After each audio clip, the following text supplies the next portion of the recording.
York-based national and global news outlets is changing the narratives of media operations. We focus on the news that matters, like self-empowerment, entrepreneurship,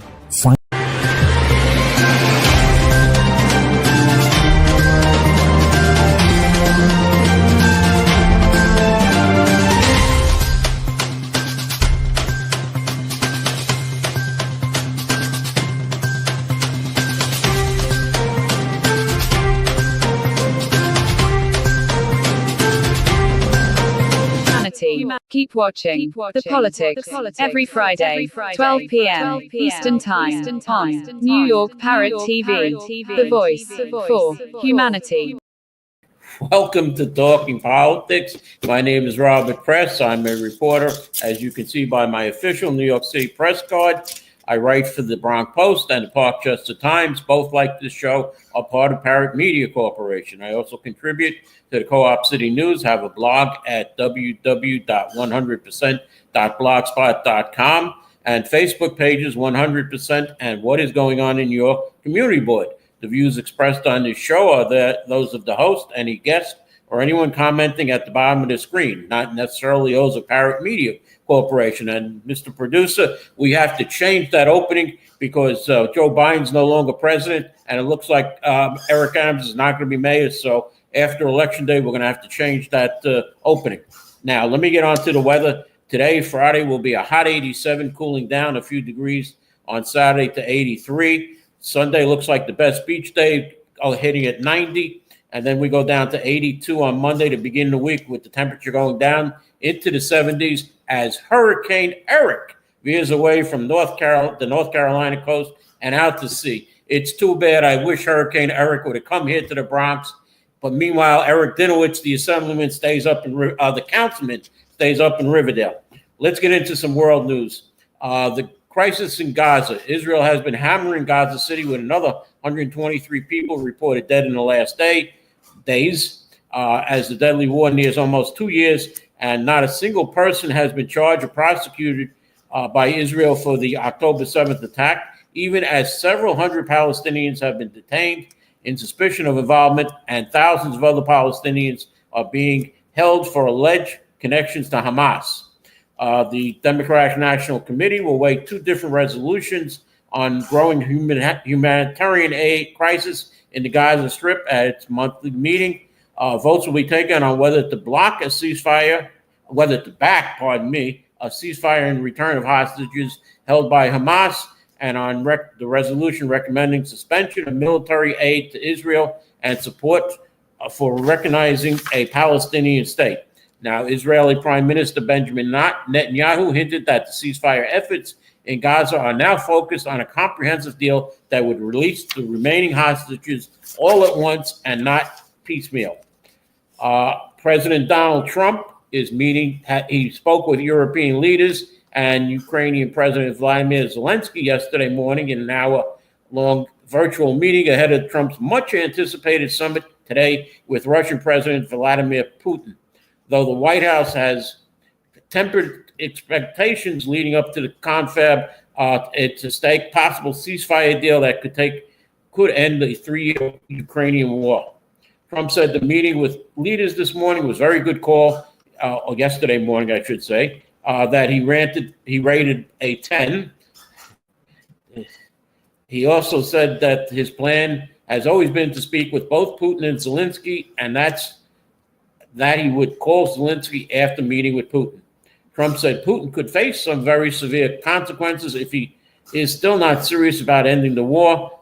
Politico reported that Treasury Secretary Scott Bessent said that the sanctions are a possibility and that Trump will make it clear to President Putin that all options are on the table.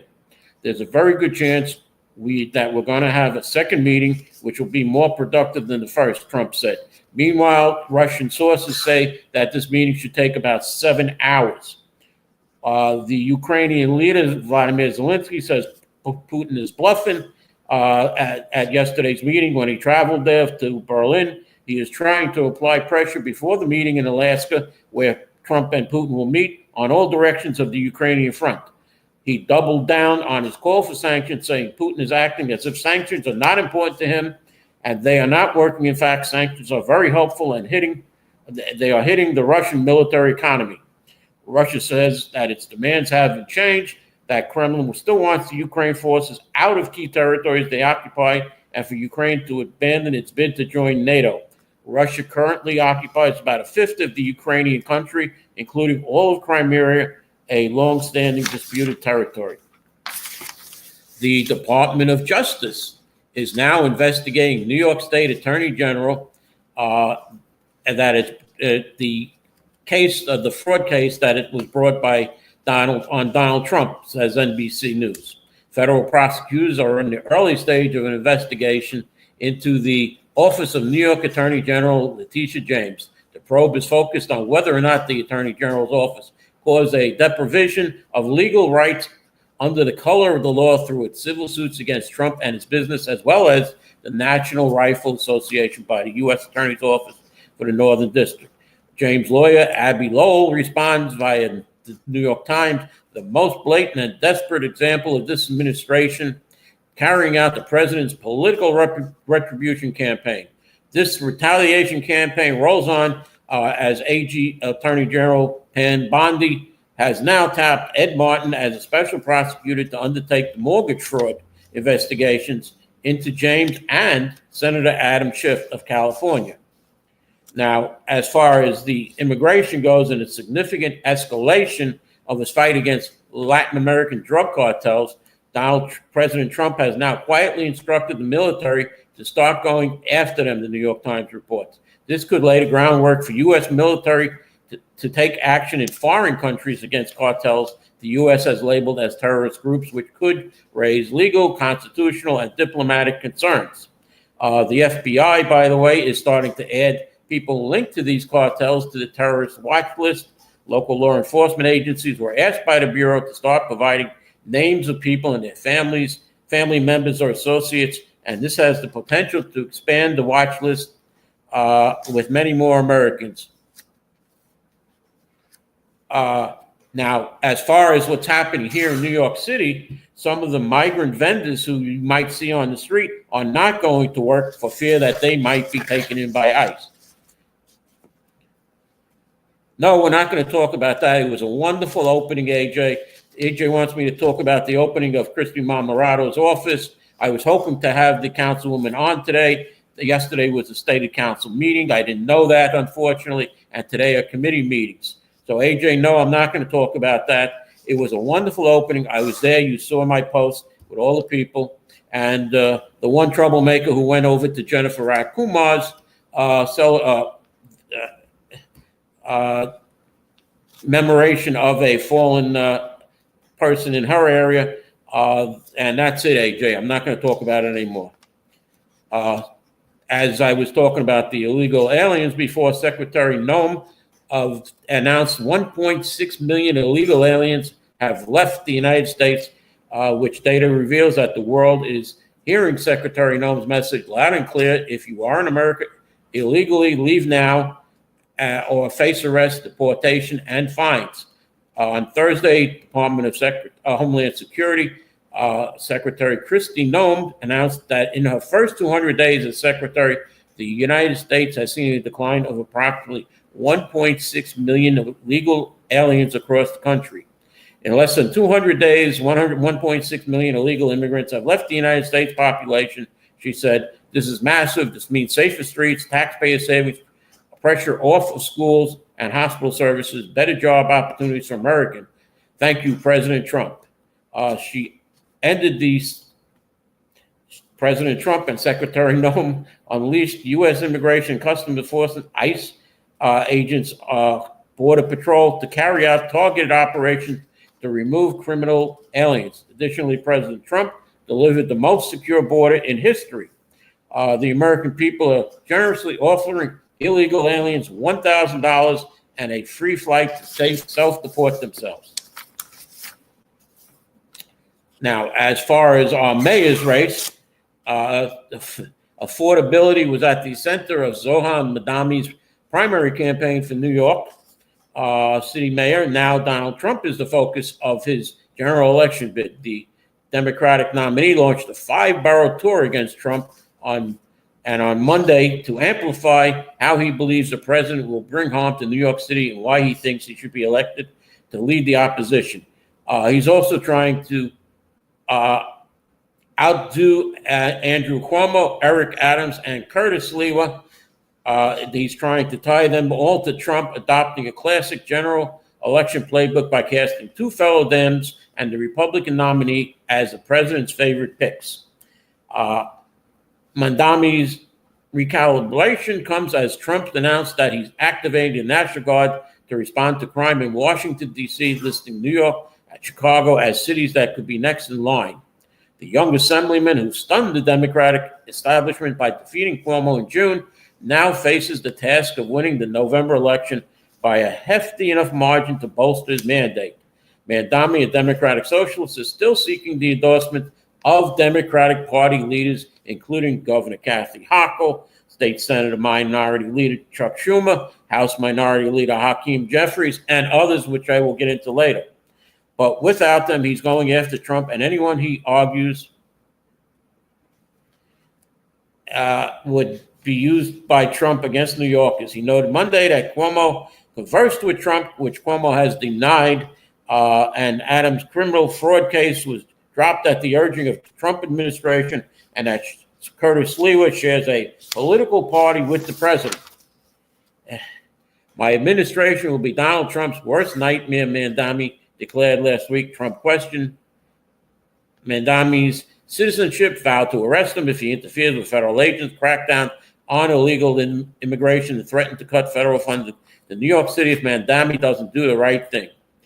Cuomo, making another bid for mayor after losing by nearly 13 points in the June primary, Democratic primary, to Mamdani, has argued Trump would step all over Mamdani. Trump will flatten him like a pancake, quote, Cuomo posted on X. And in a June primary debate, Trump said he would Cuomo said that Trump would cut into Mamdani like a hot knife through butter.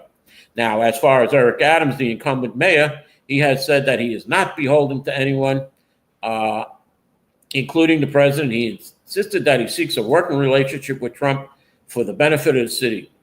And Sliwa, the Republican making a repeat bid for mayor, has no direct relationship with Trump at all. In fact, the Republican nominee has encouraged Trump to stay out of the race for mayor. Now, as I said, Mamdani went after Andrew Cuomo. He's attempting to link Andrew Cuomo to Jeffrey Epstein in a new scorched earth video campaign, a 90-second spot.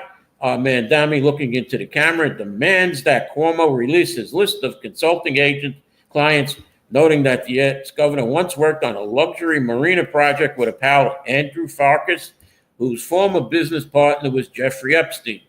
In June, the New York Times found out that Cuomo worked with his longtime friend Farkas on a luxury marina project in Puerto Rico, and Farkas' previous partner on a Caribbean luxury marina was none other than Jeffrey Epstein, Mamdani says.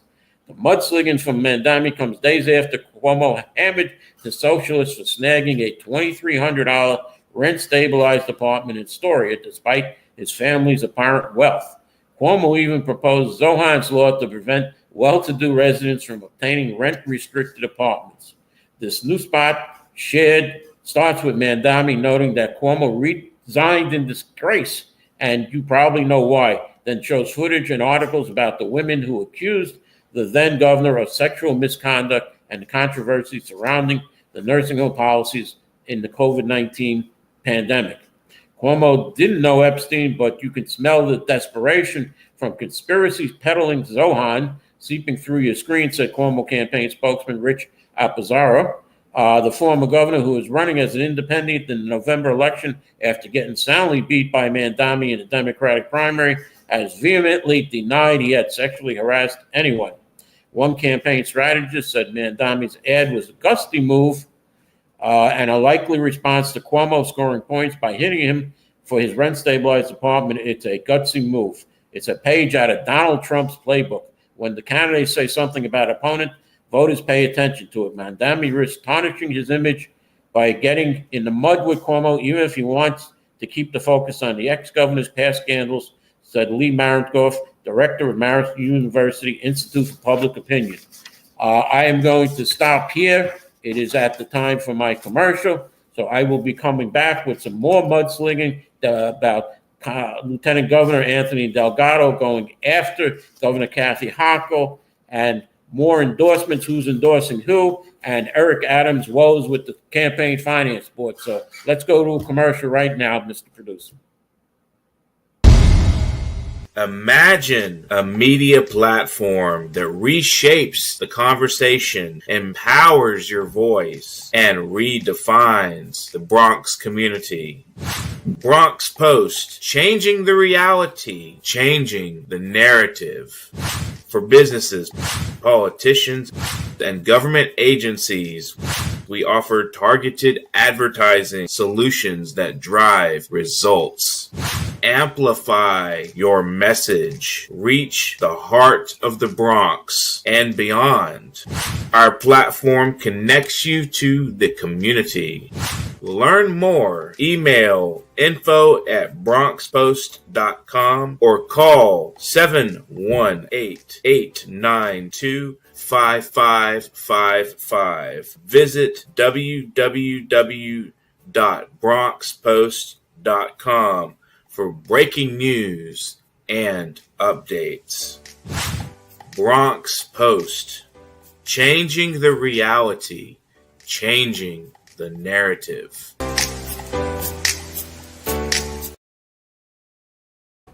Welcome back to Talking Politics. Let me go into Lieutenant Governor Anthony Delgado, who took aim at Governor Kathy Hochul Wednesday as he joined advocates at Foley Square calling for a special session in Albany to push back on the Trump administration.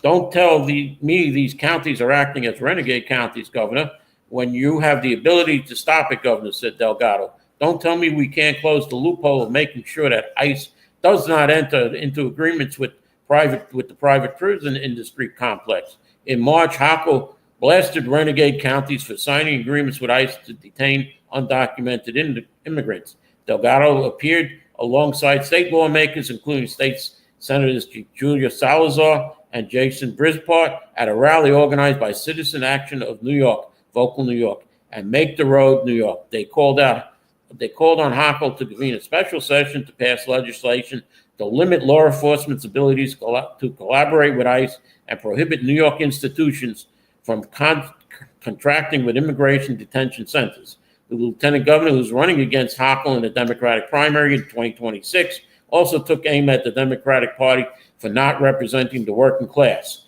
I'm so tired of my fellow Democrats talking about we're worried about the rich leaving our state, he said. Mayor Adams had a financial predicament for his successor. A board of the state's top fiscal authorities on Wednesday slammed Adams' $115.9 billion best budget ever for rendering New York City unprepared for hard financial realities and the looming federal clawbacks. New York State Financial Control Board, chaired by Governor Kathy Hochul and tasked with overseeing the city's financial planning, raised its concerns at a perilous moment for the city's financial future. The Trump administration is looking to cut federal funding for expensive social services as the city is already facing its slowest job growth outside a recession in decades. Instead of planning for uncertainty, the Adams administration has continued the opaque financial practice of under-budgeting of key services like shelter, special education, rental assistance, and overtime. Controller Brad Lander wrote in his report, our estimates suggest that the June financial plan underestimates expenditures by $5.15 billion annually, and that is not fiscal discipline. It is fiscal denial. The Citizens Budget Committee also worries about that the budget will leave New York City ill-prepared to backfill massive federal budget cuts. Still, the Financial Campaign Board, the FCB, approved of Adams' budgeting and determined the city was in compliance with its standards, avoiding the stricter state oversight. Adams acknowledged that sweeping funding cuts could produce financial shortfall and would struggle to bridge them if dollars related to individual grants are clawed back will make a determination on how to proceed, said Adams. Now, meanwhile, Democratic candidate for mayor Zohan Madami said he would defend against likely federal cuts by raising revenue, primarily by increasing taxes on corporations and the ultra-wealthy. But Madami's plans for building housing and rehabbing schools likely undercount their cost, and his tax plan is likely to face serious opposition in Albany, Politico said. Now, with more of Mayor Adams' woes, he plans to stick with his re-election bid to the very end, telling Politico in the strongest terms yet that he will not drop out of the race to front-running Zohan Madami. Adams is polling at 7% recently, trailing not only Madami but fellow independent Andrew Cuomo and Republican nominee Curtis Sliwa. His approval ratings show a deeply unpopular incumbent and is being haunted by a city election board accusing him of wrongdoing and prosecutors pursuing criminal convictions against some of his former aides. When asked which candidate, Madami or Cuomo, he thought would be worse for the city, the mayor could not choose. Both of them are extremely problematic, he said. The mayor's competitors, to the extent they focused on Adams instead of each other, paint him as an executive beholden to Donald Trump, whose Department of Justice successfully moved to dismiss the incumbent's 5-count bribery case this spring. Zohan has made it crystal clear that while he will work with the federal government when it's to the benefit of New Yorkers, he will never bow down to Trump's authoritarian attacks, Madami spokesman Dora Peck said in a statement. Adams' criminal case was dismissed April 2nd. A federal judge did not make any determination on the mayor's innocence or guilt, but said that the deal smacked of a bargain between Adams and Trump's Department of Justice. The New York City Campaign Finance Board has cited the indictment and allegations of straw donors scheme involving Turkish interest among the reasons it has reportedly blocked Adams from receiving around $3.5 million in public matching funds, which Adams has denied those accusations. In addition, state and federal prosecutors are pursuing cases against ousted Adam aides, one of which who has pleaded not guilty in a conspiracy, bribery, and money laundering case, and another who pleaded guilty to conspiracy to commit wire fraud this past Tuesday. Those cases harken back to the mayor's own legal problems. Now, moving into Brooklyn Democrats can be a feuding bunch, but Wednesday, for a short while at least, they buried the hatchet.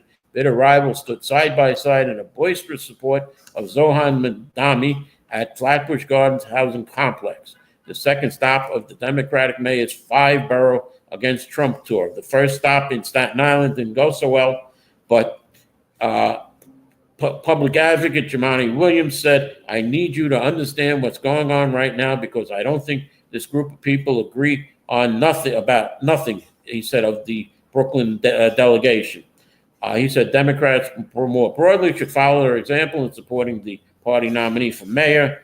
I'm not going to go into more of what he said, but problems that, some say, for instance, Madami defeated Cuomo in the Democratic primary some weeks ago, but many in the party say they still don't know the young Queens State Assembly member well enough to get behind him.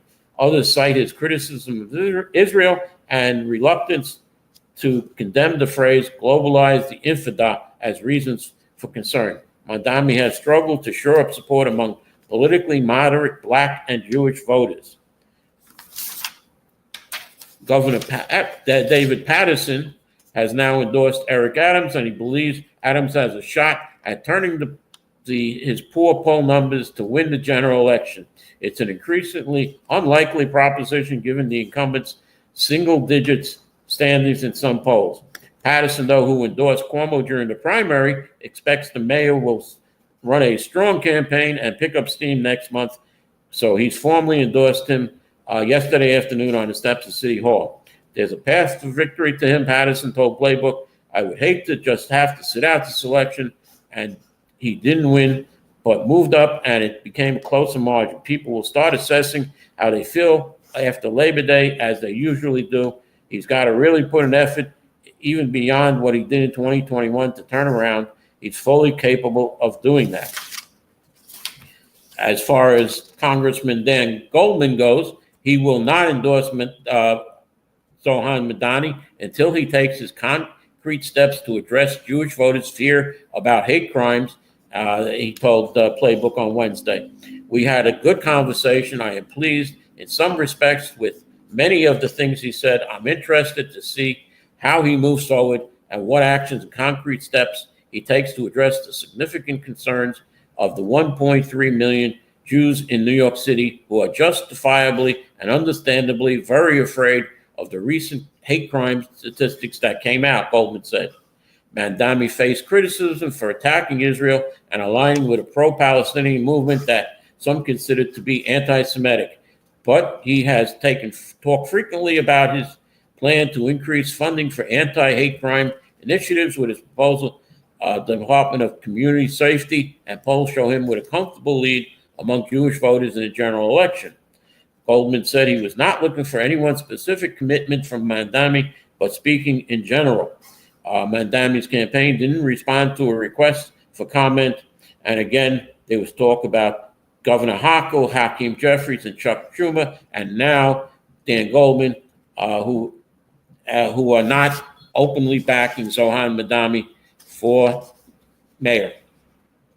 House Minority Leader Hakeem Jeffries is raring to discuss the Republican mega bill cutting services on national TV, but he's far less eager to answer questions about Zohan Madani, the Democratic candidate favored to become the next mayor of Jeffries' hometown. CNBC host hammered Jeffries with questions Thursday about Madani, his proposals, including freezing rent, the race for mayor, until the top House Democrat grew visibly frustrated.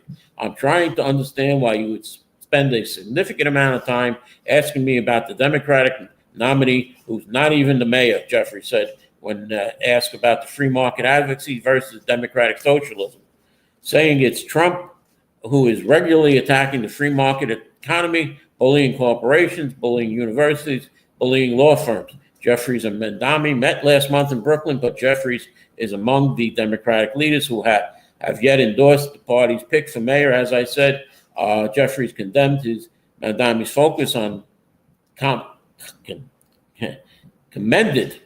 Jeffries commended Mandami's focus on lowering costs, but he indicated that he believes Mandami still has to win over more voters in November.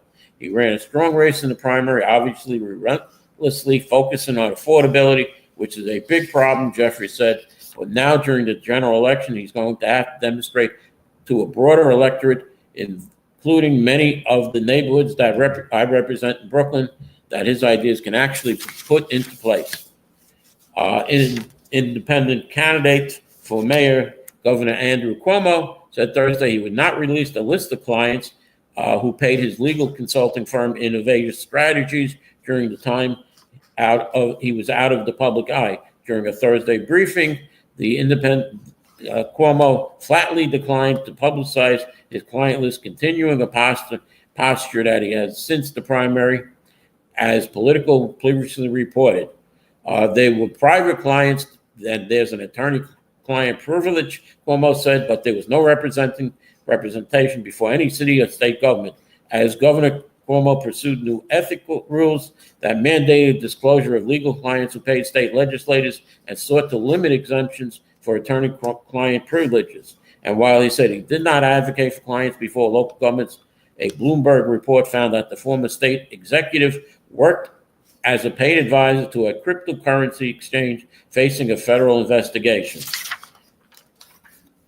As far as also endorsements to Zohan Madani, Queensborough President Donovan Richards plans to endorse Mandami today. Richards, who did not make an endorsement in the primary, inadvertently released the support by way of a glowing introduction of the Queens Assembly member at yesterday's Midtown rally hosted by New York State Nurses Association, which supports Zohan Madani. The union was there to kick off a different kind of campaign, one to fight for a new contract covering over 20,000 nurses at 12 private hospitals across the city. Among them are thousands of nurses who went on strike in January 2022. Now, we've recently had a Legionnaire's disease problem, and it appears that a cooling tower at one of New York City's health and hospitals. Harlem was among one of the 12 sites tied to New York City's Legionnaire's disease outbreak that's now killed 4 people and sickened nearly 100. Department of Health officials said it was one of 3 city-owned buildings where the Legionnaire's problem emanated from. And I'm going to end with this item about the New York City Parks Department and their Bronx garbage dump. It appears the Parks Department has used a city-owned Bronx lot as an official garbage dump for decades, and locals say the stench has grown so horrendous it's made a nearby greenway all but unable to traverse. The trash mountain occurred at the southern end of the Parks Department's Bronx headquarters, which is named Ranica, meaning end place, in the Recwalk, Algonquin. The facility is nestled between the Bronx River Greenway, the Bronx Zoo monorail, and the MTA's East 180th Street subway yard in the 15th Council District. City officials said the department has used the lot as an area to store garbage collected from all boroughs from the Bronx parks since at least the early 2000s. The waste is taken there before it's picked up by garbage trucks. But it often sits out in the sun long enough to visibly rot. On a recent afternoon, flies were teeming over spoiled food in the pile, which also is filled with old mattresses, destroyed mopeds, and other garbage. The pile is also filled with rat burrows, and its smell on a hot day is strong and foul enough to make some passerbys on the adjacent greenway gag. It's turned an idyllic a Bronx green space into a blighted area abutted by what's essentially an unregulated waste transfer station. Several neighbors say that they keep filing 311 complaints about the dump, which are ignored by city agencies. The problem subverts Mayor Eric Adams' war on rats, which centers around getting mountains of trash bags out of the city's public space and into containers. Parks Department officials said the trash pile operation is necessary to handle the extensive amount of refuse collected from Bronx parks. City officials say the garbage comes from parks all over the Bronx and can't easily be collected by regular garbage trucks. Officials say that parks workers in the borough remove as much as 227 tons of waste in a single week last month, and that they're trying to keep the garbage from piling up. While officials say the site is cleared regularly, the mountain has fostered so much that rat activity shows that people steer clear of the nearby greenway after dusk. There are rat dens and lots of holes and rats running in and out of them. One rat ran over my foot, and one of the neighbors said, and she freaked out. On some days, the putrid pile grows so large as it bulges against the fences dividing the park's property from the greenway, with bags of trash lurching menacingly overpassing cyclists. Driving through it one way, I'm going downhill, so I don't expect to catch the whiff of the smell. The other way, it's unbearable, said a man who cycles the path regularly and tries to pass the stinky section near the dumping ground as quickly as possible. Now, Councilman Oswald Felice is the councilman from the 15th Council District. Oswald, I suggest you go over and check this out. And I hope, I've talked to Councilman Felice. He said he would come on the show. Hopefully in a future date that Councilman Oswald Felice will be one of my guests. And I'm going to end right now and say thank you for watching. I've run over a little, but I wanted to get this important piece about the Parks Department because they have little trucks that go around collecting garbage. And obviously they're dumping this at this site for the bigger garbage trucks to come and pick it up. So let me say thank you for watching. Thank you, AJ, for commenting. Kevin, if you're biking, be careful on that greenway. And thank you for watching, everybody, and I'll see you next week. Imagine a media platform that reshapes the conversation, empowers your voice, and redefines the Bronx community. Bronx Post, changing the reality, changing the narrative. For businesses, politicians, and government agencies, We offer targeted advertising solutions that drive results. Amplify your message. Reach the heart of the Bronx and beyond. Our platform connects you to the community. Learn more. Email info@bronxpost.com or call 718-892-5555. Visit www.bronxpost.com for breaking news and updates. Bronx Post. Changing the reality, changing the narrative.